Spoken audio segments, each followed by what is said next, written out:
नमस्कार विद्यार्थियों, मैं लक्ष्मीकांत शर्मा बीकेडी हिंदी क्लासेज में आप सभी का स्वागत करता हूं।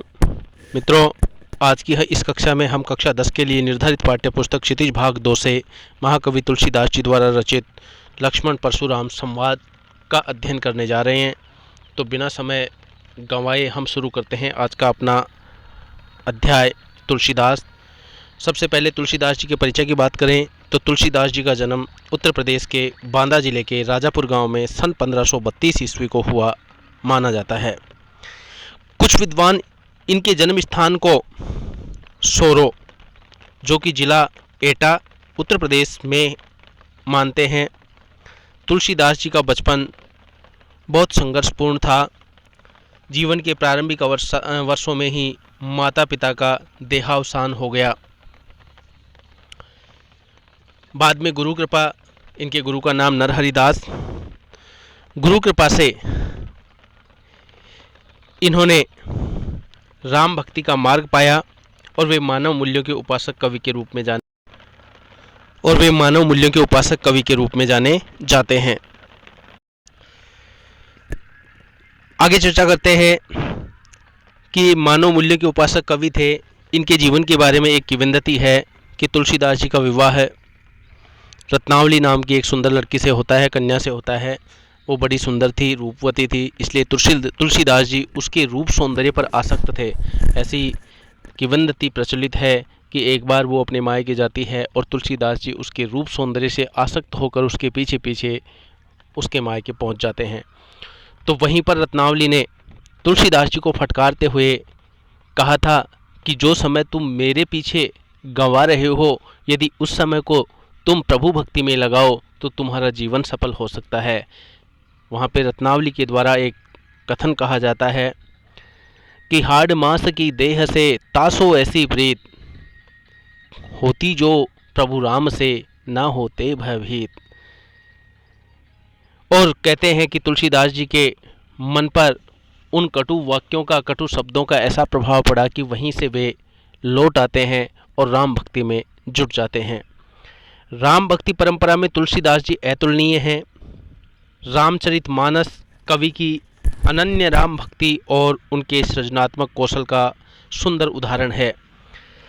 उनके राम मानवीय मर्यादाओं और आदर्शों के प्रतीक हैं, जिनके माध्यम से तुलसी ने नीति, स्नेह, शील, ये प्रमुख विशेषताएं इस रामचरितमानस में आपको देखने को मिल सकती हैं। नीति, स्नेह, शील, विनय, त्याग जैसे उत्कृष्ट आदर्शों को प्रतिष्ठापित किया है। रामचरितमानस उत्तरी भारत की जनता के बीच बहुत लोकप्रिय है। मानस के अलावा तुलसीदास जी ने कवितावली, दोहावली, गीतावली, कृष्ण गीतावली, विनय पत्रिका आदि अन्य रचनाएं भी रची हैं। अवधी और ब्रज दोनों भाषाओं पर कवि का पूरा अधिकार था। अवधी भाषा में उन्होंने रामचरितमानस की रचना की, तो ब्रज भाषा में कवितावली, गीतावली एवं विनय पत्रिका की रचना उन्होंने की। सन 1623 ईस्वी को उनकी मृत्यु काशी में हुई मानी जाती है। तुलसीदास जी ने रामचरितमानस की रचना अवधी में की, जो कि दे रखा है, और विनय पत्रिका तथा कवितावली की रचना ब्रज भाषा में की। उस समय प्रचलित काव्य रूपों को तुलसी की रचनाओं में देखा जा सकता है। रामचरितमानस का मुख्य छंद चौपाई छंद तथा बीच बीच में दोहे, सोरठे, हरिगीतिका तथा अन्य छंद भी पिरोए गए हैं। विनय पत्रिका की रचना गेय पदों में हुई है। कवितावली में सवैये और कवित छंद की छटा देखी जा सकती है। इनकी रचनाओं में प्रबंध और मुक्तक दोनों प्रकार के काव्य रूपों को उत्कृष्ट रूप में देखा जा सकता है। तो शुरू करते हैं। यहाँ पर हम तुलसीदास जी के द्वारा दिया गया जो अंश है, रामचरितमानस के बालकांड से ये अंश लिया गया है।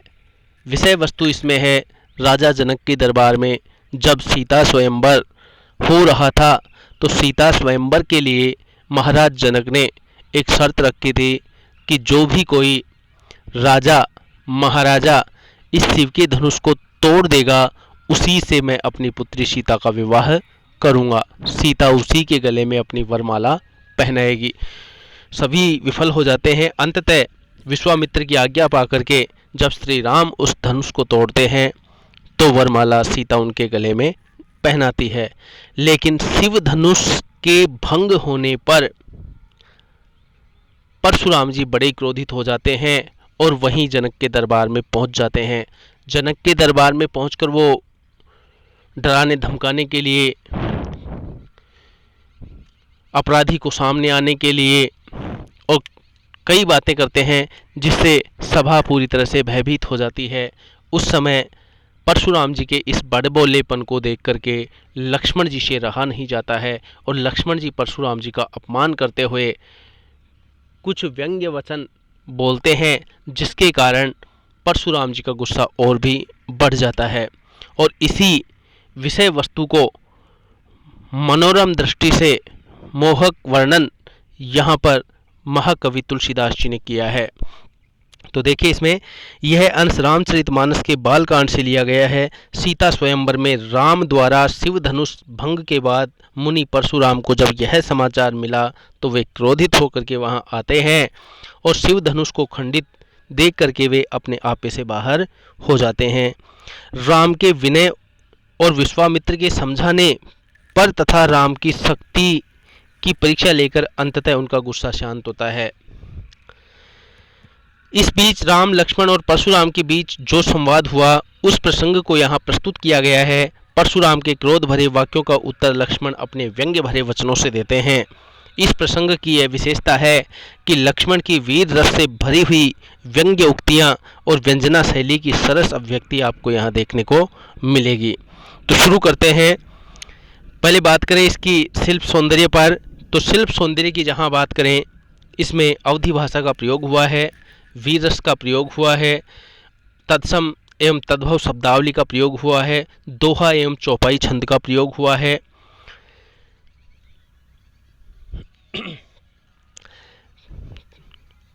तो यहाँ पर विषय वस्तु है, नाथ शंभुधनु भंज निहारा, होवै केउ इक दास तुम्हारा, आये सुकाह कहिए किन मोही, सुनि रिसाए बोले मुनि कोही, सेवक सो जो करे सेवकाई, अरि करनी करि करिय लराई, सुनहु राम जेहि शिव धनु तोरा, सहस बाहु सम सो रिपु मोरा, सो बिलगाऊ बिहाई समाजा, नैते मारे जहि सब राजा, सुनि मुनि बचन लखन मुस्काने, बोले परशु धरैया ओ माने, बहुधनुई तोरी लरिकाई, कबहु न असी रिस कीन गोसाई, यही धनु पर ममता के ही हेतु, सुनि रिसाई कह भृगुकुल केतु।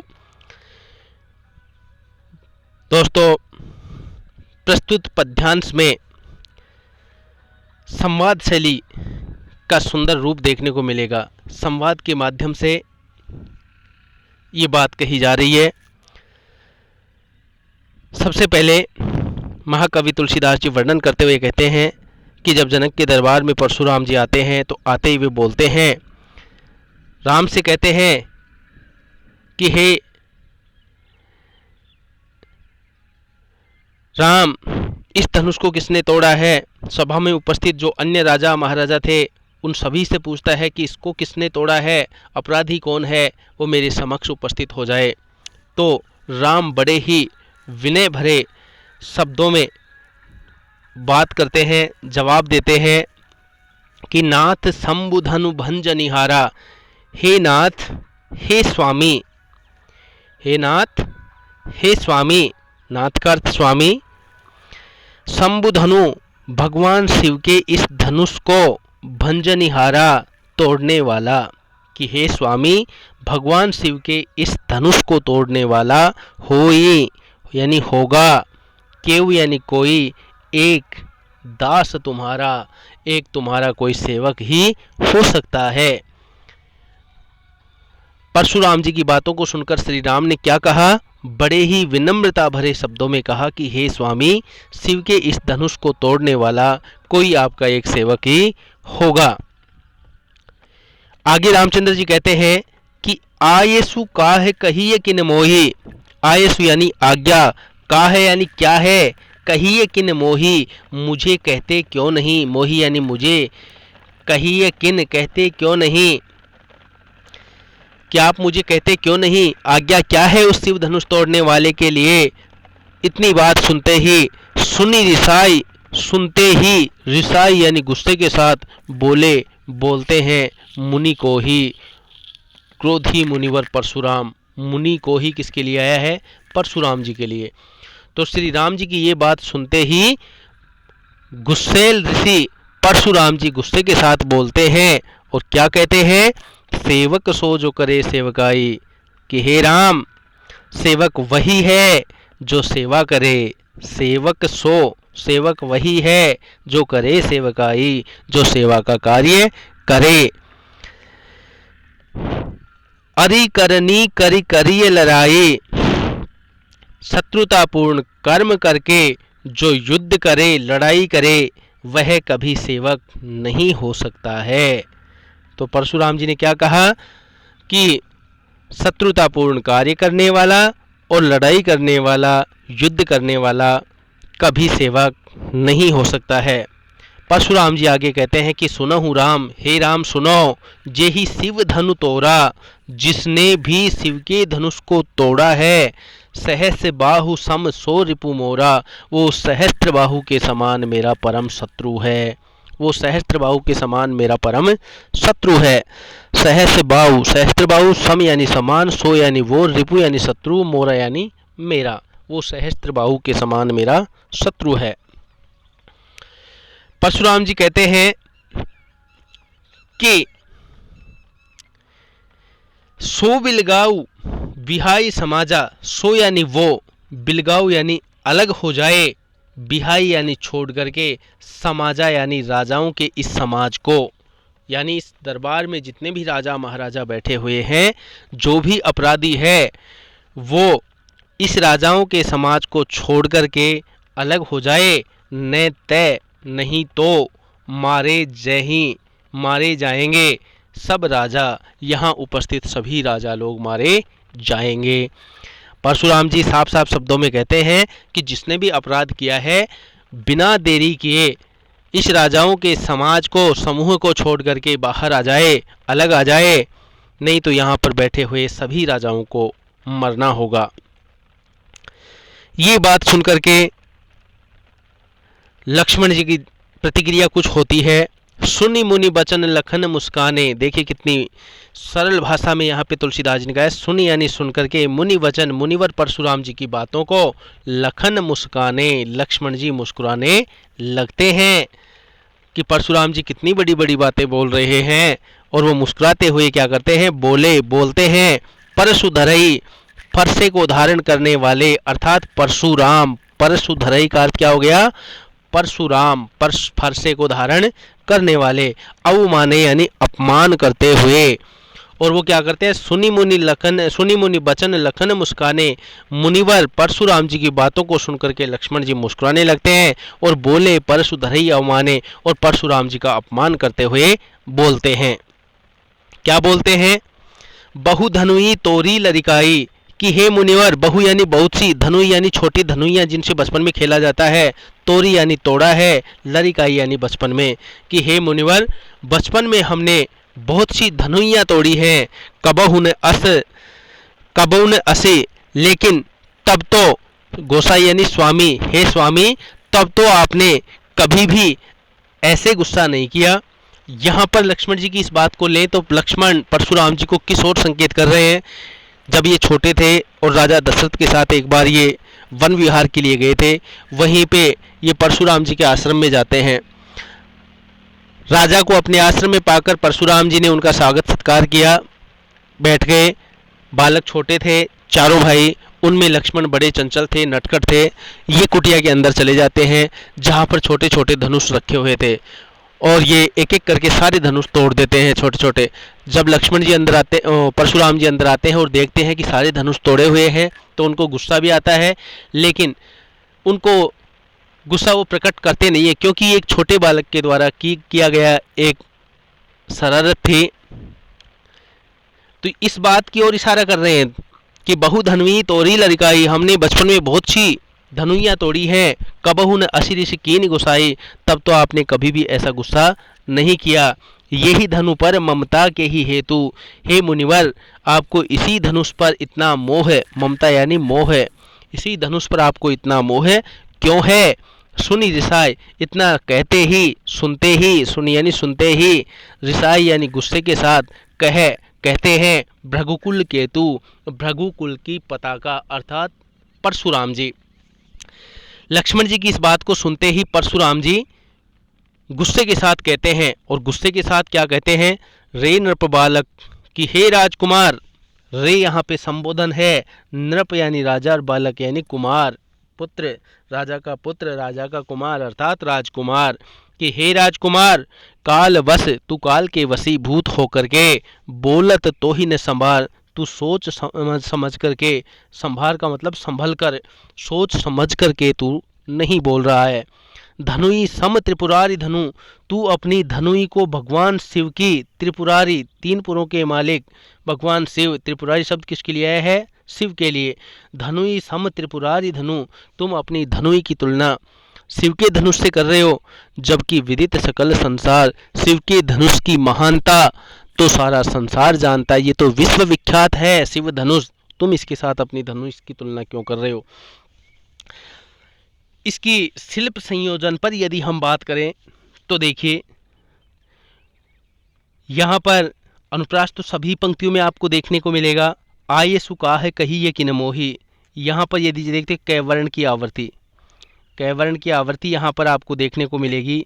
ये देखिए, तो कैवर्ण की आवृत्ति होने से यहाँ पे अनुप्रास अलंकार का प्रयोग हुआ है। सेवक सो जो करे सेवकाई, अनुप्रास अलंकार का सुंदर प्रयोग है। अरि करनी करी करी लड़ाई, अनुप्रास अलंकार का प्रयोग है। सुनहु राम जेहि शिव धनु तोड़ा, सहस बाहु सम, यहाँ पर उपमा अलंकार का सुंदर प्रयोग हुआ है। सहस बाहु सम उपमा अलंकार। सो बिलगाऊ बिहाई समाजा, बैवर्ण की आवृत्ति से अनुप्रास अलंकार। नेते मारे जाए सब राजा, सुनि मुनि बचन लखन मुस्काने, बोले परशु धरई अनु अवमाने, असिरिस कीन गुसाई। तो इस पूरे पद में लें तो यहाँ पर त्रिपुरारी धनु, यहाँ पर भी आप देख सकते हैं उपमा अलंकार का प्रयोग देख सकते हैं। अब बात करते हैं इस पद के अर्थ पर। मुझे नहीं लगता है कि इसकी किसी पंक्ति में किसी को किसी प्रकार का कोई संदेह रहा होगा, किसी प्रकार की कोई दिक्कत आई होगी। तो बात करें इसकी भाषा पर, तो प्रस्तुत काव्यांश में अवधी भाषा का सुंदर प्रयोग हुआ है। प्रस्तुत काव्यांश में दोहा, चौपाई, छंदों का प्रयोग हुआ है। इसमें आपसे तत्सम शब्द एवं तद्भव शब्द छांटने के लिए पूछा जा सकता है, या दो तत्सम शब्द दे दें उनका तद्भव रूप आपसे पूछा जा सकता है, दो तद्भव शब्द दे दें उनका तत्सम रूप आपसे पूछा जा सकता है, या पूरे पद में से आपको दो तत्सम या दो तद्भव शब्द छांटने के लिए कहा जा सकता है। तो आप इसमें बड़ी आसानी से छांट सकते हैं। तत्सम शब्दों की बात करें तो इसमें जैसे सम शब्द दे रखा है, सम शब्द यहाँ पर तत्सम है, सम शब्द यहाँ पर क्या है? तत्सम है। सहस बाहु ये तद्भव है। अरि, अरि शब्द आया है इसमें, अरि शब्द किसका है? तत्सम रूप है। तद्भव की यदि बात करें तो तद्भव तो इसमें भरे हुए हैं खूब, जिसको चाहे आप छांट सकते हैं। कोही कह सकते हैं, लखन कह सकते हैं, मुस्काने कह सकते हैं।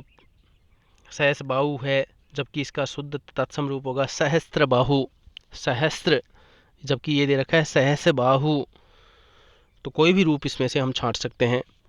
आशा है इस पद में कोई दिक्कत नहीं होगी। अब इसमें यदि हम बात करें कि इसमें किस प्रकार का प्रश्न इस पद में से हमसे पूछा जा सकता है, तो यहाँ पर देखिए प्रस्तुत पद में लक्ष्मण जी गुस्सा कर रहे हैं, तो प्रश्न हो सकता है कि परशुराम के क्रोधित होने का कारण क्या था? परशुराम जी इतना ज़्यादा क्यों भड़क रहे थे, उनको गुस्सा क्यों आ रहा था इतना? तो उसका एक ही कारण था कि उनके गुरु शिव का धनुष सीता स्वयंवर के समय श्री राम ने तोड़ दिया था, जिससे वे इसे अपना अपमान समझ रहे थे और अपने गुरु का अपमान समझ रहे थे, और उनका गुस्सा बढ़ जाता है। दूसरे प्रश्न की यदि बात करें तो आपने देखा होगा कि लक्ष्मण की बातों को सुनकर के परशुराम पर इसका क्या प्रभाव पड़ा। इस प्रश्न को यदि हम लें तो इसका उत्तर क्या हो सकता है? लक्ष्मण जी की जो व्यंग्यपूर्ण बातें थी उनको सुनकर के परशुराम जी अत्यधिक क्रोधित हो जाते हैं, और समझाते हुए बोलते हैं, क्या बोलते हैं कि रे नृप बालक काल बस बोलत तो ही न संभार। क्या क्या बोलते हैं कि हे राजकुमार, तुम काल के वश में होने के कारण सोच समझ करके नहीं बोल पा रहे हो, अर्थात तुम्हें ये पता ही नहीं है कि यह सामान्य धनुष न होकर के शिव जी का धनुष था, इसलिए इसका तोड़ा जाना कोई सामान्य बात नहीं है। ये परशुराम जी पर प्रभाव पड़ता है। चर्चा करते हैं आगे दूसरे पद की।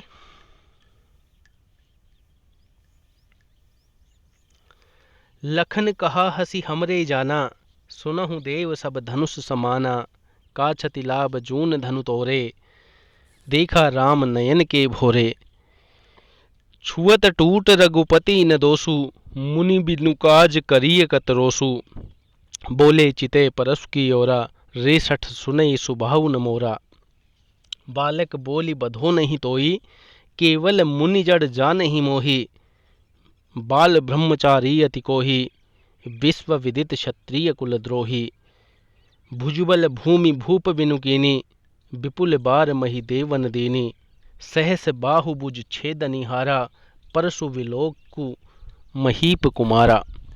देखिए इसमें परशुराम जी क्या कहते हैं और लक्ष्मण जी उसका क्या जवाब देते हैं। लखन कहा हसी हमरे जाना, लक्ष्मण जी ने हंसते हुए परशुराम जी से कहा कि हे देव, मेरी समझ से सारे धनुष एक समान होते हैं। लखन कहा, लक्ष्मण जी ने कहा हंसी हंसते हुए, हमरे जाना, मेरी जानकारी के अनुसार तो, सुनहु देव, हे देव सुनो, सब धनुष समाना, सभी धनुष एक समान होते हैं। का छति लाभ जून धनु तोरे, क्षति शब्द तद्भव है जिसका तत्सम रूप क्षति। का क्षति क्या हानि और क्या लाभ, जून धनु तोरे, जून यानी पुराने, इस पुराने धनुष के टूटने से क्या लाभ और क्या हानि, देखा राम नयन के भोरे, भैया राम ने तो इसको नए के धोखे में देख लिया, भोरे यानी धोखे में, देखा राम नयन के भोरे, राम ने तो इसे नए के धोखे में देख लिया। अर्थात लक्ष्मण जी ये कहना चाहते हैं कि यदि हमें पता होता कि ये जीर्ण धनुष है, पुराना धनुष है, हाथ लगाते ही टूट जाएगा, तो हम इसको कभी हाथ लगाते ही नहीं, हम इसको उठाते ही नहीं। छुअत टूट रघुपति न दोषु, देखिए यहाँ पर लक्ष्मण जी कह रहे हैं कि छुअत टूट, छूते ही टूट गया, रघुपति ही न दोषु, रघुपति हुए यानी रामचंद्र जी, प्रभु श्री राम, न दोषु, ये तो छूते ही टूट गया, इसमें प्रभु श्री राम का कोई दोष नहीं है। मुनि बिनु काज, हे मुनिवर, आप बिना कारण ही करिए कतरोसु, मुनिवर परशुराम जी, बिनु काज बिना कारण ही, करिए कतरोसु, आप गुस्सा क्यों कर रहे हो, कत यानी क्यों, करिए यानी कर रहे हो, रोसु यानी गुस्सा, आप बिना कारण ही गुस्सा क्यों कर रहे हो। अनुप्रास अलंकार का प्रयोग यहाँ पे आपको देखने को मिल सकता है। आप बिना व्यर्थ ही क्यों गुस्सा कर रहे हो। बोले चिते परुष की ओरा, ये बात सुनते ही परशुराम जी चिते यानी देख करके, परशु की ओरा अपने फरसे की ओर देख करके बोलते हैं, रे सठ, रे संबोधन है कि अरे सठ यानी मूर्ख, कि अरे मूर्ख, सुने ही स्वभाव न मोरा, तू मेरे स्वभाव के बारे में नहीं सुना है, अर्थात तू मेरे बारे में जानता नहीं है। बालक बोली बधो नहीं तो ही, यहाँ पर ब वर्ण की आवृत्ति से देखिए अनुप्रास अलंकार की छटा देखने को मिल सकती है। बालक बोली, अब यहाँ पर बोली शब्द का अर्थ क्या हो जाएगा, समझ करके, बोलना नहीं होगा, यहाँ पर समझना। बालक वो बोली बधो नहीं तोई, बालक समझ करके मैंने तुम्हारा वध नहीं किया है, तो ही यानी तुम्हारा, बधो यानी वध। केवल मुनि जड़ जान ही मोही, और तुमने केवल मुझे एक सामान्य जड़ मुनि ही जाना है। सामान्य जड़ शब्द यहाँ किसके लिए आया है, लक्ष्मण जी के लिए, कि मूर्ख, तूने मुझे केवल एक सामान्य मुनि ही जाना है, जबकि मैं इससे हटकर हूँ, अलग हूँ, क्या हूँ, अपना परिचय स्वयं दे रहे हैं कि बाल ब्रह्मचारी अति को ही, यहाँ पर बात करें बैवर्ण की आवृत्ति से अनुप्रास अलंकार है, तो बाल ब्रह्मचारी अति को ही, मैं बाल ब्रह्मचारी हूँ, अर्थात ब्रह्मचर्य व्रत का पालन करने वाला हूँ। अति को ही अत्यधिक गुस्से वाला हूँ। विश्व विदित क्षत्रिय कुलद्रोही और विश्व विख्यात क्षत्रियों के कुल का नाश करने वाला हूँ। विश्व विदित विश्व विख्यात क्षत्रिय कुलद्रोही क्षत्रियों के कुल को नाश करने वाला हूँ। भुजबल भूमि भूप विनुकीनी, यहाँ पर आप देख सकते हैं कि भयवर्ण की आवृत्ति हो रही है। अनुप्रास अलंकार का रूप यहाँ भी आप देख सकते हैं। भुजबल भूमि भूप विनुकीनी, भुजबल यानी भुजाओं के बल पर, भूमि यानी इस धरती को, भूप बिनु राजाओं से विहीन, कीन्ही यानी किया है। मैंने अपनी भुजाओं के बल से इस पृथ्वी को कई बार राजाओं से विहीन किया है और विपुल बार महिदेव नदीनी, और अनेक बार राजाओं को दान में दे दी है। सहस्त्र बाहु भुज छेद निहारा, कि ये जो मेरा फरसा है सहस्त्र बाहु की भुजाओं को काटने वाला है। छेद निहारा यानी काटने वाला है। परशु बिलोकु महीप कुमारा, परशु यानी फरसा, बिलोक यानी दिखाते हैं, महीप कुमारा यानी लक्ष्मण को, राजकुमार को। राजा के पुत्र लक्ष्मण, राजा के पुत्र कौन? लक्ष्मण। लक्ष्मण जी को अपना फरसा दिखाते हुए बोलते हैं और क्या कहते हैं कि मातु पिता ही जनी सोच बस, मातु पिता ही अपने माता और पिता को, जनी यानी क्यों, सोच बस सोचने पर मजबूर करता है या चिंताग्रस्त करता है। सोच बस चिंताग्रस्त या सोचने के लिए मजबूर। कर्ष यानी करता है, महिष किशोर राजकुमार, कि हे राजकुमार तू अपने माता पिता को क्यों सोचने पर मजबूर करता है। गर्भन के अर्भक दलन, ये जो मेरा फरसा है, गर्भन गर्भ के अंदर पल रहे, अर्भक दलन, अर्भक नवजात, गर्भ के अंदर पल रहे नवजात का दलन यानी नाश करने वाला है। परशुमोर अति घोर, मेरा ये फरसा अत्यधिक भयंकर है। फरसा दिखाते हुए कहते हैं कि तू क्यों अपने माता पिता को सोचग्रस्त करना चाहता है, चिंताग्रस्त करना चाहता है। मेरा ये जो फरसा है ये गर्भ में पल रहे नवजातों को मारने वाला है, उनको मौत के घाट उतारने वाला है। यहाँ पर देखेंगे आप, छुवत टूट रघुपति हिन दोषु, पंक्ति के माध्यम से आपको कुछ स्पष्ट नजर आ रहा होगा कि यहाँ पर कितना अतिशोक्तिपूर्ण वर्णन हुआ है कि छुवत टूट, छूते ही टूट गया, हाथ ही लगाया था और हाथ लगाते ही इतना भारी धनुष टूट गया। तो अतिशोक्ति अलंकार का यहाँ पर सुंदर प्रयोग हुआ है। अब इस पूरे पद पर यदि हम चर्चा करें तो एक शब्द आया है सहस्त्रबाहु, जो पिछले पद में भी आपके समक्ष था। पिछले पद में था सहस्त्रबाहु सम सो रिपुमोरा, सहस्त्रबाहु के समान मेरा शत्रु, और यहाँ दे रखा है सहस्त्रबाहु भुज छेदनिहारा, सहस्त्रबाहु की भुजाओं को छेदने वाला, काटने वाला। तो ये सहस्त्रबाहु कौन था? सहस्त्रबाहु एक राजा था जो परशुराम जी के माता पिता का हत्यारा था, जिसके कारण कहानी पौराणिक लंबी चौड़ी है, बाद में कभी समय मिलेगा तो बताएंगे। तो ये उनकी आश्रम में एक कामधेनु गाय थी, उसको प्राप्त करने के लिए नरसंहार करता है, जिसमें परशुराम जी के माता पिता का भी अंत कर देता है।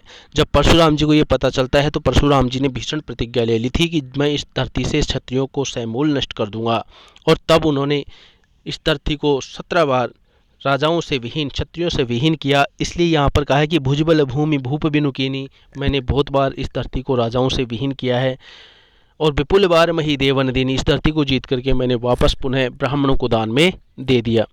आशा है आपको ये बात समझ में आई होगी। अब यहाँ पर इस पद में से यदि हम प्रश्नों की बात करें तो पूछा जा सकता है कि परशुराम के क्रोध करने पर लक्ष्मण ने धनुष के टूट जाने के लिए कौन कौन से तर्क दिए। पद में दे रखे हैं सारे तर्क, कौन से तर्क दिए।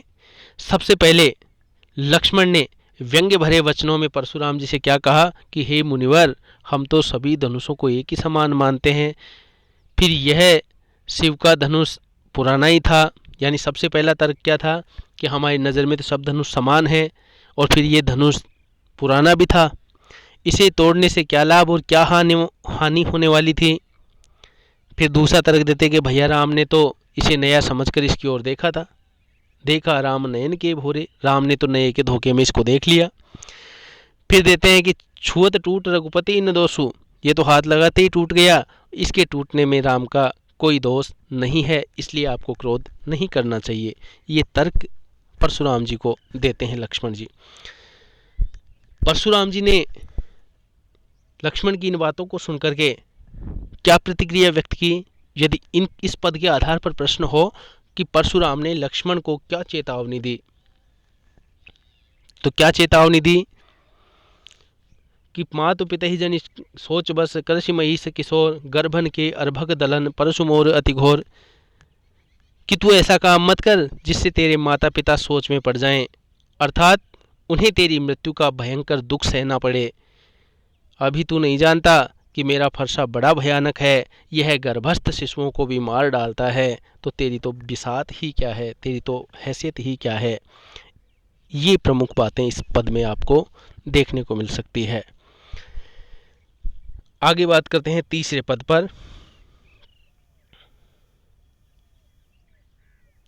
विहसी लखन बोले मृदुबानी अहो मुनीस महाभटमानी, पुनि पुनि मोहि दिखाव कुठारू चहत उड़ावन फूंक पहारू, यहाँ कुमर बतिया को नाई जे तरजनी देख मर जाही, देखी कुठारू सरासन बाना मैं कछु कहा सहित अभिमाना, भृगुसुत समुझि जनेऊ बिलोकी जो कुछ कहूँ सहूँ रिस रोकी, भृगुसुत समुझि जनेऊ बिलोकी जो कुछ कहूँ सहूँ रिस रोकी, सुर महिसुर हरिजन अरुगाई हमरे कुल इन पर न सुराई, बधे पाप अपकीरति हारे मारत हूँ पापरिय तुम्हारे, कोटि कुलिस सम वचन तुम्हारा व्यर्थ दरहूँ धनवान कुठारा, जो बिलोक अनुचित कहूँ क्षमहु महामुनि धीर, सुनि सरोस भृगुवंश मणि बोले गिरा गंभीर।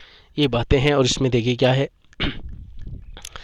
परशुराम जी के बड़ बोलेपन को सुनकर के लक्ष्मण अपनी कोमल वाणी में बोलते हैं। देखिए बोले कि विहसी मुस्कुराते हुए लखनऊ लक्ष्मण जी बोलते हैं, मृदुवाणी मीठी वाणी में बोलते हैं, कोमल वाणी में बोलते हैं। क्या बोलते हैं? अहो मुनीसु महाभटमानी, कि अहो मुनि श्रेष्ठ, अहो मुनीसु मुनियों में श्रेष्ठ, कि हे मुनिवर, अच्छा तो मुनि श्रेष्ठ तुम अपने आप को महान योद्धा महाभट महान योद्धा मानी यानी मानते हो। अच्छा तो हे मुनिश्रेष्ठ क्या आप अपने आप को महान योद्धा मानते हैं? इसीलिए तो शायद आप पुनि पुनि शब्द यहाँ पर दिया गया है, पुनरुक्ति प्रकाश अलंकार का। यहाँ पर ये उदाहरण आपको देखने को मिल सकता है।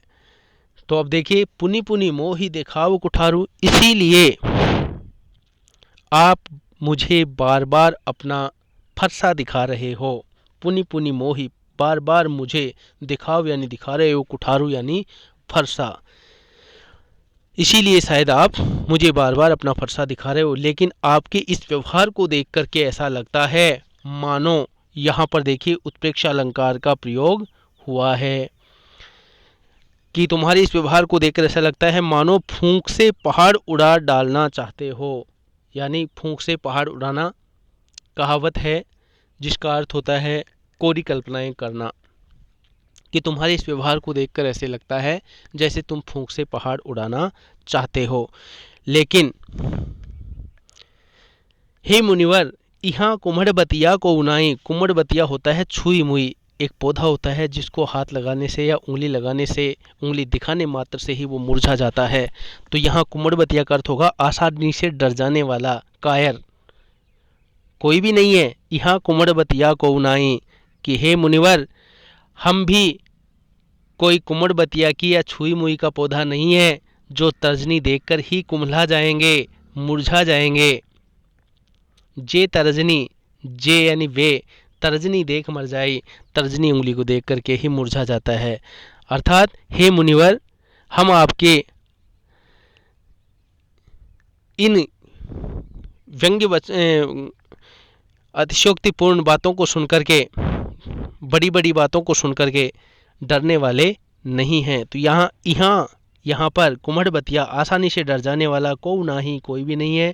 जे तर्जनी देख मर जाई, जो आपकी इन कोरी बातों को सुनकर के आसानी से डर जाएगा। देखी कुठारू सरासन बाना, मैं कछु कहा सहित अभिमाना। देखिए मुनिवर परशुराम जी को लक्ष्मण जी कहते हैं कि हे मुनिवर, देखी कुठार सरासन बाना, मैंने आपके हाथ में कुठार और कंधे पर धनुष और बाण देख कर ही, बाना यानी बाण, सरासन यानी धनुष बाण, बाना यानी स्वरूप, आपके हाथ में फरसा और कंधे पर धनुष और बाण, ये स्वरूप देख करके ही कुछ अभिमान पूर्वक कह दिया है। मैं कछु कहा सहित अभिमाना, मैं अभिमान पूर्वक ये बात कह दिया कि मुझे लगा कोई योद्धा है, लेकिन नहीं। जब मैंने देखा भृगुसुत समुझि जनेऊ बिलोकी, जब मैंने देखा कि आप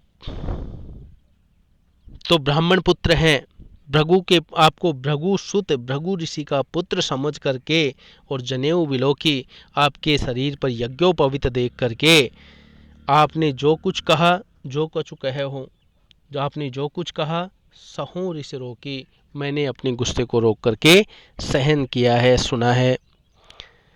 सुर महिसुर हरिजन अरुगाई, लक्ष्मण जी अपने कुल की मर्यादाएं, कुल की विशेषताएं बताते हैं कि हमारे वंश में सुर महिसुर देवताओं पर, महिसुर ब्राह्मणों पर, हरिजन ईश्वर भक्तों पर, अरु यानी और गाय यानी गायों पर, हमारे कुल में देवताओं पर, ब्राह्मणों पर, ईश्वर भक्तों पर और गायों पर, हमरे कुल इन पर न सुराई, हमारे कुल में इन पर कभी शौर्य का प्रदर्शन नहीं किया जाता है। इन पर न सुराई, इन पर शूरवीरता नहीं दिखाई जाती है, अर्थात अपने शौर्य का प्रदर्शन नहीं किया जाता है। बधे पाप आप कीरति हारे, मारत हूँ पापरिय तुम्हारे। आगे लक्ष्मण जी कहते हैं कि आप ब्राह्मण हैं, यदि मुझसे आपका वध हो जाएगा तो मुझे ही पाप लगेगा, और यदि मैं आपसे हार जाऊंगा तो अपयश मिलेगा, इसलिए यदि आप मुझे मार दें तो भी मुझे आपके पैरों में ही पड़ना होगा। देखिए, बधे पाप, यदि मैं आपको मारता हूँ, बधे यानी वध करना, तो मुझे पाप लगेगा। अपकीरति हारे, और यदि युद्ध में मैं आपसे हार जाता हूँ तो मुझे अपयश मिलेगा।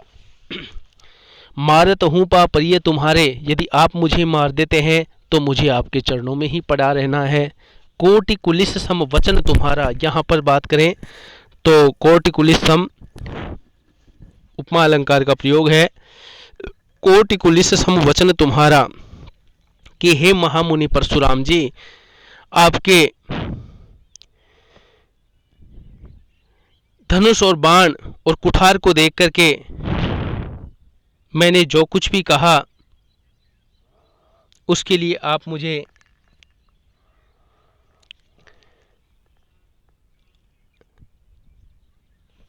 क्षमा करना। दोबारा पंक्ति को देखिए। कोटि कुलिस, कोटि यानी करोड़ों, कुलिस यानी वज्र, सम यानी समान, वचन यानी वाणी, तुम्हारा यानी आपका, कि हे मुनिवर परशुराम जी, आपकी तो वाणी ही करोड़ों वज्रों के समान है। व्यर्थ धरम हूँ, आप व्यर्थ ही, बेकार ही, धरम यानी धारण करते हैं, धनु यानी धनुष, बाण यानी बाण और कुठारा यानी फरसा, आप व्यर्थ ही ये धनुष, बाण और फरसा धारण करते हो, क्योंकि आपकी वाणी ही इतनी कठोर है कि आप चाहे जो अपनी वाणी से कर सकते हैं, तो फिर ये क्यों आप इतना वजन लेकर घूमते हो। जो बिलो के अनुचित कहे हूँ, क्षमा हूँ महामुनि धीर, जिसने भी ये देखा, जो बिलो की, जिसने भी ये देखा, अनुचित कहे हूँ, उसने अनुचित ही कहा कि ये बहुत गलत है। क्षमा हूँ महामुनि धीर, हे महामुनि परशुराम जी, आप धैर्य धारण करें, आप धैर्य, क्षमा हूँ, इसको और इस बालक को क्षमा कीजिए। क्षमा हूँ यानी क्षमा करना, महामुनि परशुराम, धीर यानी धैर्य धरो, हे महामुनि आप इस बालक को क्षमा करो और धैर्य धारण करो। सुनी सरोस, सुनते ही गुस्से के साथ, सरोस यानी गुस्से के साथ, सुनी यानी सुनते ही, भृगुवंश मणि, भृगुवंश शिरोमणि अर्थात परशुराम, ये बात सुनते ही भृगुवंश के शिरोमणि परशुराम जी बोले गिरा गंभीर, गंभीर वचन बोलते हैं। पद पे यदि बात करें तो यहाँ पर एक देखिए पंक्ति देखिए, पुनि पुनि मोहि देखाव कुठारू, चहत उड़ावन फूंकी पहाड़ो, पंक्ति दी गई है। और इस पंक्ति की यदि हम बात करें तो पूछे कि पुनि पुनि मोहि दिखाव कुठारू पंक्ति में निहित व्यंग्य को स्पष्ट कीजिए, क्या व्यंग्य छिपा हुआ है इस पंक्ति में। तो इस पंक्ति में परशुराम के कायर और बड़बोलेपन पर व्यंग्य किया गया है। वाह कि तुम बार बार मुझे फरसा दिखाकर ही डराना चाह रहे हो। इससे तो ऐसा लगता है कि तुम फूंक से पहाड़ उड़ाना चाहते हो। दूसरी यदि बात करें तो लक्ष्मण के कुल में किन किन पर वीरता नहीं दिखाई जाती है और क्यों? सुर महिसुर हरिजन अरुगाई, हमरे कुल इन पर न सुराई। देखिए, लक्ष्मण के कुल में देवता, ब्राह्मण, भक्तजन, ईश्वर के भक्त और गाय पर वीरता नहीं दिखाई जाती है, क्योंकि उनकी कुल की परंपरा में ये सब पूज्य होते हैं, इसलिए उन पर कभी भी वीरता नहीं दिखाई जाती है। आशा है आपको इस पद में किसी प्रकार की कोई समस्या का सामना नहीं करना पड़ा होगा। अहो मुनीस महाभटमानी, यहाँ पर देखिए एक दे रखा है तो अनुप्रास अलंकार है। अलंकार आप सारे के सारे इसमें देख ही सकते हैं, समझ सकते हैं। बात करते हैं इसके अगले पद की। कौशिक सुनहु मंद यहु बालक, कुटिल काल बस निज कुल घालकु। भानु वंश राकेश कलंकु, निपट निरंकुश अबुदु असंकु। तो पूरे पद को पढ़ने के बजाय मैं पंक्तियों के साथ ही अर्थ बताता हूँ, समय ज़्यादा हो जाएगा। कौशिक सुनहु, कौशिक शब्द यहाँ विश्वामित्र के लिए आया है कि हे विश्वामित्र जी, सुनहु सुनिए, मंद यहु बालक, ये मंद बुद्धि बालक कौन है?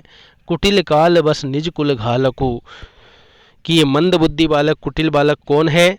यह काल के वशीभूत होकर अपने कुल का घातक बना हुआ है, जो काल के वशीभूत होकर अपने कुल का घातक बना हुआ है।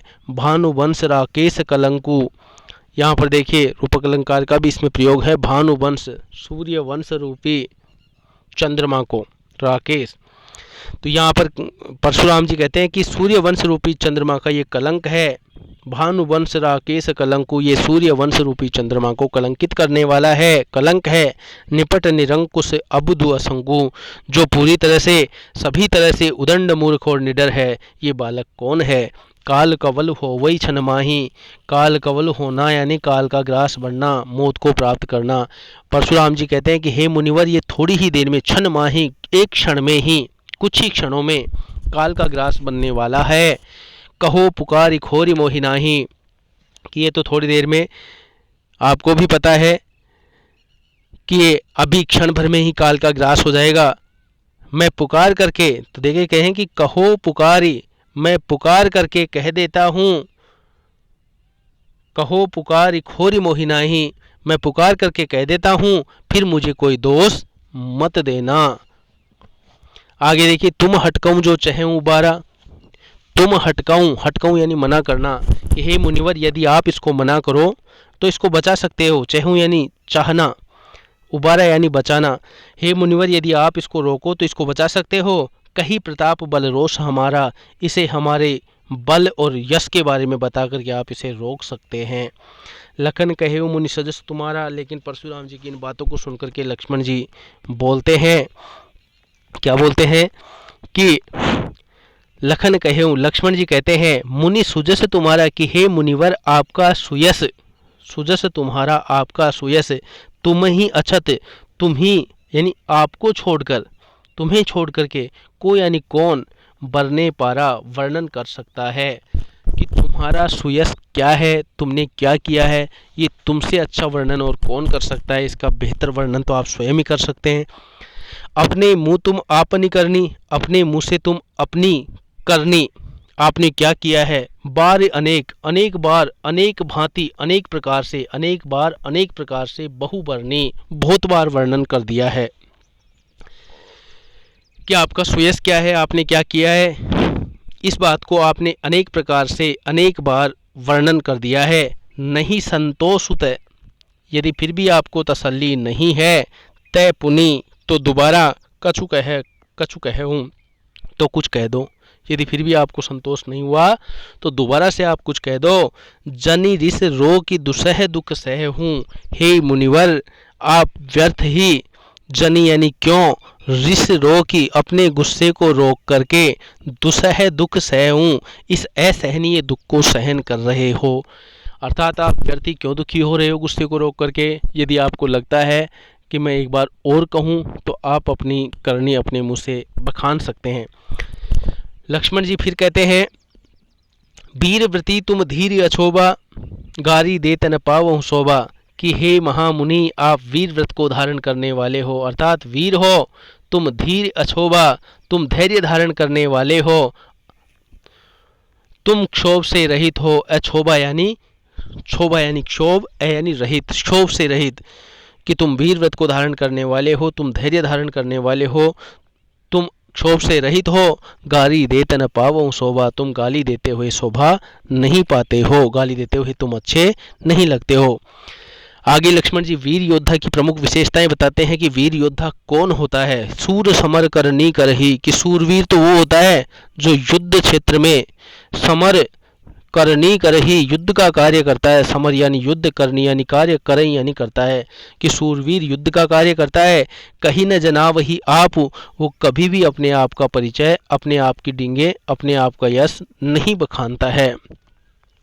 विद्यमान रन पाई रिपु, विद्यमान यानी मौजूद, रण यानी युद्ध में, पाई रिपु शत्रु को सामने मौजूद पाकर के, कायर कथहि प्रताप, कायर व्यक्ति होते हैं जो अपना यशोगान करते हैं। और आपके व्यवहार को देखकर तो मुझे ऐसा ही लगता है कि आप कोई योद्धा नहीं है। प्रश्नों की बात करें तो इसमें सबसे पहला प्रश्न तो इसमें यही बन सकता है कि लक्ष्मण ने वीर योद्धा की किन विशेषताओं को उकेरा है। तो इन पंक्तियों में लक्ष्मण के ये कहने पर कि सूरवीर तो युद्ध में सूरवीरता का कार्य करते हैं, वे अपने बारे में ये बता करके अपने प्रताप को नहीं जताते हैं और न युद्ध में शत्रु के सामने कायर की तरह अपनी प्रताप की डींगे हाँकते हैं, वो तो लड़ने का कार्य करते हैं। लक्ष्मण की किन बातों से परशुराम ने अपमान महसूस किया। लक्ष्मण ने परशुराम के बड़बोलेपन का मजाक उड़ाया था, सभा में उन्हें चुनौती देते हुए उनके वचनों पर कठोर व्यंग्य किए थे और इसी कारण परशुराम ने अपना अपमान अनुभव किया था और यही यहाँ पर बात कही गई है। तो आशा है आपको इस पद में किसी प्रकार की कोई समस्या का सामना नहीं करना पड़ा होगा। आगे पद की बात करते हैं।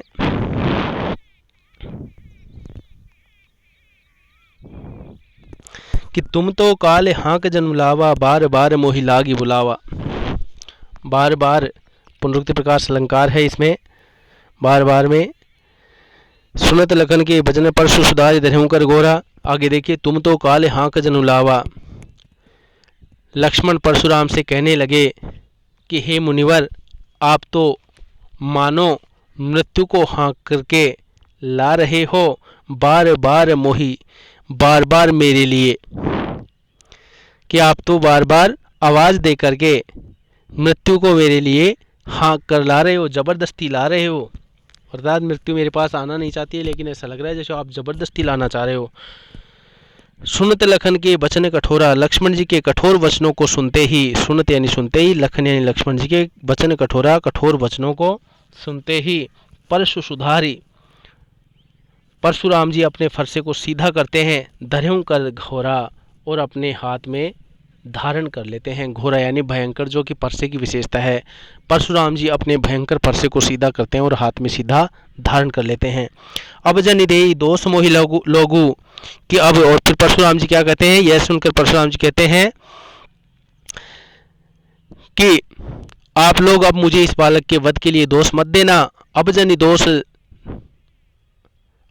देई दोष मोहि लोगु, कि अब इस बालक के वध के लिए आप मुझे दोष मत देना।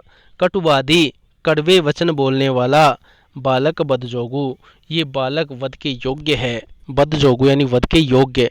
अब ये कड़वे वचन बोलने वाला बालक वध के योग्य है।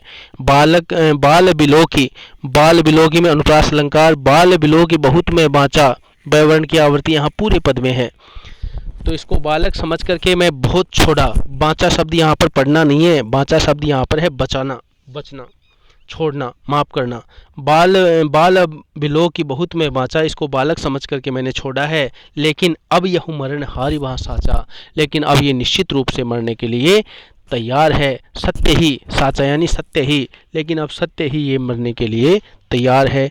कौशिक कहा क्षमीय अपराधु, मुनिवर विश्वामित्र जी कहते हैं कि हे मुनिवर, इस बालक के अपराध को आप क्षमा कीजिए। कौशिक कहा, मुनिवर विश्वामित्र जी कहते हैं क्षमीय अपराधु, इस बालक के अपराध को क्षमा कीजिए। बाल दोष गुण गणई न साधु, साधु लोग, सज्जन लोग बालकों के छोटे बालकों के गुण और दोषों की गणना नहीं करते हैं। खर कुठार में अकुरन को ही परशुराम जी कहते हैं कि मेरा ये फरसा अत्यधिक कठोर है, मेरा स्वभाव कठोर है, मैं अकरुण को ही, मैं करुणा से रहित हूँ और अत्यधिक गुस्से वाला हूँ। आगे अपराधी गुरुद्रोही, और आगे तो इसने तो अपराध भी ऐसा किया है, गुरु से विद्रोह किया है, अपने गुरु का अपमान किया है, इसलिए ये तो क्षमा के योग्य तो है ही नहीं। उत्तर देत छोड़ो बिन मारे, इसने मेरे साथ वाचालता की, वाद प्रतिवाद किया। उत्तर देने पर भी छोड़ो यानी छोड़ा है, बिनु मारे बिना मारे इसको उत्तर देने पर भी यानी सामने बोलने पर भी इसको इसलिए छोड़ा है। केवल कौशिक शील तुम्हारे की हे मुनिवर, केवल आपके विनम्र स्वभाव के कारण ही, आपके शील स्वभाव के कारण ही मैंने इसको छोड़ा है। नेते नहीं तो यही काट कुठार कठोरे, न तो मैं यहीं पर इसको अपने कठोर फरसे से काट देता, और गुरु ही उरणी होते हूँ श्रम थोड़े, और थोड़े से परिश्रम में इसको गुरु के ऋण से मुक्त कर देता। गाधी सुन कह हृदय हसी, मुनि ही हरे हर सूज, अयमय खांड न ऊखमय, अजहु न बूझ अबूझ। यहाँ पे एक कहावत का प्रयोग हुआ है कि सावन के अंधे को हराए हरा सूझना। तो यहाँ पर दे रहे हैं कि गाधी सुन कौन है? विश्वामित्र जी। कहे अपने हृदय में कह कर के मन ही मन हंसते हैं। गाधी सुन कह हृदय हंसी, विश्वामित्र जी अपने मन में ही कह कर के हंसते हैं कि मुनि ही हरे हर सूझ, मुनिवर परशुराम जी को हराई हरा सूझ रहा है, अर्थात सब कुछ एक जैसा ही दिखाई दे रहा है। अयमय खांड न ऊखमय, अयमय खांड न ऊखमय, जिसको वो अयमय खांड लोहे से बनी हुई तलवार है। खांड यानी यहाँ पर श्लेष अलंकार का बड़ा सुंदर प्रयोग है। खांड का मतलब खांड भी होती है चीनी, और खांड का तलवार भी होता है। अयमय, अय का मतलब लोहे से बनी हुई तलवार, ये तो लोहे से बनी हुई तलवार है। ने ऊखमय, ने की गन्ने से बनी हुई चीनी। तो खांड शब्द में यहाँ पर क्या है? श्लेष, कि जिसको परशुराम जी गन्ने से बनी हुई चीनी समझ रहे हैं, खांड समझ रहे हैं, दरअसल वो लोहे से बनी हुई तेज धार तलवार है। लेकिन अजहु न बूझ अबूझ, सब कुछ जानने वाले मुनिवर परशुराम जी अभी तक क्यों नहीं जान पाए हैं इस बात को? ये परशुराम जी, ये विश्वामित्र जी सोचते हैं। आगे देखते हैं प्रश्नों की। यदि इसमें बात करें तो लक्ष्मण ने परशुराम पर क्या आरोप लगाया? लक्ष्मण जी ने परशुराम पर यह आरोप लगाया कि आप बार बार मेरे लिए मानो मौत को हाँक करके ला रहे हो, अर्थात मौत को मेरे लिए जानबूझ करके आप बुला रहे हो, यही आरोप था कि तुम तो काल हाँक जनु लावा। दूसरी यहाँ पर बात करें कि जैसे ये पद दिया गया कि अयमय खांड न ऊखमय, अजहु न बूझ अबूझ, इस पंक्ति के माध्यम से कवि तुलसीदास जी क्या कहना चाहते हैं? यह पंक्ति का आशय स्पष्ट करने के लिए आपसे कहा जाए तो क्या होगा? इसका आशय है कि परशुराम जी के सामने गन्ने के रस से बनी हुई खांड नहीं है, बल्कि लोहे से बना हुआ खांडा तलवार है। अर्थात जिस लक्ष्मण को तुम खांड के समान साधारण समझ रहे हो, दरअसल वह सामान्य बालक न होकर वीर पराक्रमी बालक है, और उससे टक्कर लेना मुंह की खाना होगा, उससे आप मुकाबला नहीं कर सकते हो। आगे बात करते हैं अंतिम पद की। कहें लखन मुनिशील तुम्हारा, को नहीं जान विदित संसारा। लक्ष्मण जी कहते हैं क्या कि कहे हूँ लखन मुनि, कि लक्ष्मण जी कहते हैं कि हे मुनिवर, शील तुम्हारा, आपके शील स्वभाव को कौन नहीं जानता है? को नहीं जान, कौन है जो नहीं जानता? विदित संसारा, सारा संसार तो जानता है। माता पिता ही उरणी भयनी के, आप अपने माता पिता के ऋण से, उरणी यानी ऋण से, भय यानी हो गए, नीके यानी निवृत्त, अच्छी तरह से, अर्थात आप अपने माता पिता के ऋण से तो भली प्रकार से निवृत्त हो गए हैं, मुक्त हो गए हैं। गुरु ऋण रहा, अब गुरु का ऋण रहा है। सोच बड़ जी के, जिसका आपके मन में, आपके हृदय में बड़ा सोच है कि माता पिता के ऋण से तो आप मुक्त हो गए, गुरु का ऋण शेष रहा है, जिसकी आपके हृदय में बड़ी चिंता है कि अब इस गुरु के ऋण से मैं मुक्त कैसे होऊं। सो जनु हमरे माथे काढ़ा, इसलिए आपने उसका सारा दोष मेरे माथे पर मढ़ दिया। दिन चली गए, अब तो दिन भी खूब हो गए हैं। ब्याज बढ़ बढ़ा, इसका ब्याज भी बहुत ज़्यादा बढ़ गया होगा। अब आनिए व्यवहार या बोली, इसलिए हे मुनिवर अब आनिए यानी बुला लो, ले आओ, आनिए यानी ले आओ, बोली यानी बोल करके, व्यवहार यानी हिसाब करने वाला, कि हे मुनिवर अब आप कोई हिसाब करने वाला बुला करके ले आओ। तुरंत देव मैं थैली खोली, मैं तुरंत ही अपनी थैली खोल करके तुम्हारा हिसाब कर दूं। सुनी कटु वचन कुठार सुधारा, लक्ष्मण जी के कठोर वचनों को सुनकर के परशुराम जी अपने फरसे को सीधा करते हैं, और परशुराम जी के फरसे को सीधा होते हुए देख करके हाय हाय सब सभा पुकारा, सारी सभा हाय हाय करने लगती है। हाय हाय में यहाँ पर पुनरुक्ति प्रकाश अलंकार है, सब सभा में बात करें अनुप्रास अलंकार है। भृगुबर परशु दिखावहु मोई, कि हे मुनिवर आप मुझे फरसा दिखा रहे हो। विप्र विचार बचो नृपद्रोही, कि हे राजाओं के दुश्मन तुम ब्राह्मण हो, यही विचार करके तुम अब तक बचे हुए हो, नहीं तो अब तक तुम्हें मैं मार देता। यानी ये लक्ष्मण जी कहते हैं कि विप्र विचार तुम ब्राह्मण हो, ये विचार करके ही तुम अब तक बचे हो। नृपद्रोही राजाओं के दुश्मन, मिले न कबहू सुबट रणगाड़े, कि हे मुनिवर आपको शायद कभी भी युद्ध में गाड़े यानी बड़े योद्धा, मिले न कबहू सुबट रणगाड़े, कि कभी तो हमें युद्ध में बड़े योद्धा अच्छे योद्धा नहीं मिले। द्विज देवता घर ही के बाड़े, इसलिए हे ब्राह्मण देवता आप घर के ही योद्धा बने फिरते हो।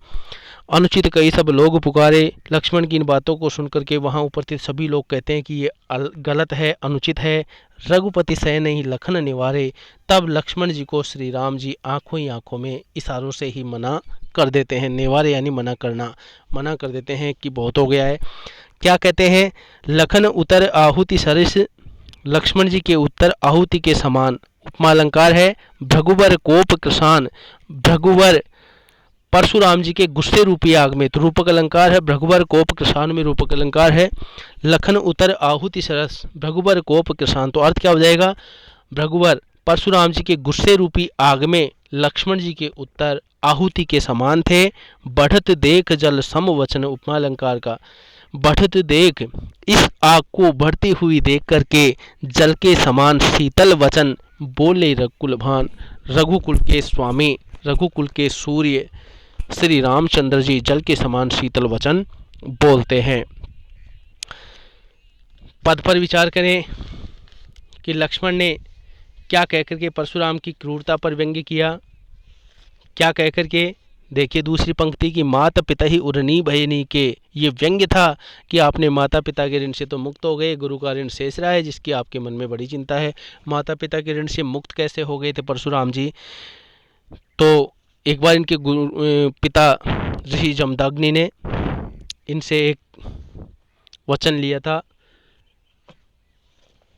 और परशुराम जी अपने पिता के आदेश पर अपनी माँ का सिर काट दिया था। ये उस बात की ओर इशारा करना चाहते हैं, लेकिन यहाँ इतना समय नहीं है कि मैं आपको उस कथा को बताऊं।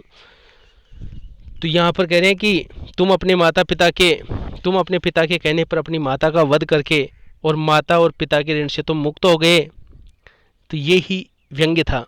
बढ़त देख जल सम वचन बोले रघुकुल भान, इस कथन का क्या तात्पर्य है, तो इसका तात्पर्य यही है कि परशुराम का क्रोध आग के समान था, जो लक्ष्मण के वचनों से भड़क उठा था, और उस आग को बढ़ता हुआ देख करके श्री राम ने जल के समान शीतल वचन बोल करके उसे ठंडा कर दिया। आशा है आपको पढ़ाया हुआ पाठ भली भांति समझ में आया होगा। यदि फिर भी किसी प्रकार की कोई कमी रही हो तो आप कमेंट बॉक्स में लिख सकते हैं। मेरे नंबर पर आप संपर्क करके मुझे बता सकते हैं, या अन्य किसी माध्यम से आप मुझे अवगत करा सकते हैं, ताकि मैं अगली कक्षा में, अगले वीडियोज में आपके समक्ष और ज़्यादा बेहतर तरीके से स्पष्ट कर सकूं। अब यहाँ पर इस पाठ में से यदि प्रश्नों की बात करें तो लगभग आपके सामने क्लियर हैं, सभी स्पष्ट हो चुके हैं, लेकिन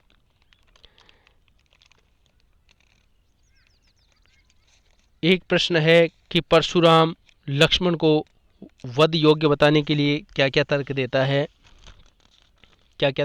है, कि यह बालक मूर्ख नहीं अपने कुल का कलंकी भी है, यह सभी तरह से निडर है, उदंडी है, इसलिए इसे हमारा बल, क्रोध और प्रताप आदि बता करके रोक लो, क्योंकि अभी भी यह हमारे बारे में नहीं जानता है। ये बातें इसमें कहते हैं। और राम लक्ष्मण परशुराम संवाद पाठ से हमें क्या शिक्षा मिलती है? तो इस पाठ से हमें शिक्षा मिलती है कि हमें बिना सोचे समझे कभी भी किसी पर क्रोध नहीं करना चाहिए। हमें बिना सोचे समझे कभी भी किसी पर क्रोध नहीं करना चाहिए। क्रोधी व्यक्ति कभी भी उचित अनुचित का निर्णय नहीं कर पाता है। क्रोध करने से सोचने की शक्ति नष्ट हो जाती है। इससे उत्पन्न समस्याएं सुलझने के बजाय और ज़्यादा उलझ जाती हैं। इसके साथ ही क्रोध करने वाला व्यक्ति आपे में भी नहीं रहता है। साथ ही यहाँ पर लें तो बड़ों का सम्मान करना, सत्कार करना, इन सभी बातों की शिक्षा हमें इस पाठ से मिलती है। धन्यवाद। मैं लक्ष्मीकांत शर्मा अपनी वाणी को विराम देता हूँ। आज की कक्षा के लिए धन्यवाद।